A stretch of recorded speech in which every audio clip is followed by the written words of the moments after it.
This week's Parsha of Sisa, the Torah opens up with the mitzvah for everybody to contribute a half a shekel.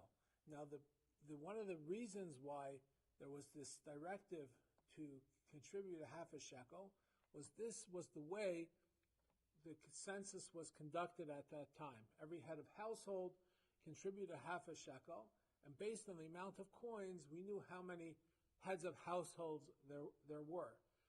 And one of the questions that's asked is, what's the idea of a half a shekel? Why not a whole shekel? Why, if there's a coin that needs to be contributed, is it a half a shekel, not a whole shekel? And there's various different approaches, and I want to suggest one answer that I think, even though the original mitzvah was given thousands of years ago, the application is still compelling until this very day.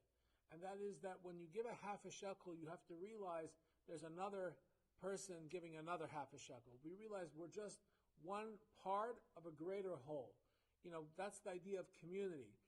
Everybody in the community has to realize that, of course, on the one hand, they're important, and their contributions are important, and their impact is important, and at the same time, realize that there's other people as well, and we are just part of a greater whole. We have to be sensitive and cognizant to pay attention to that.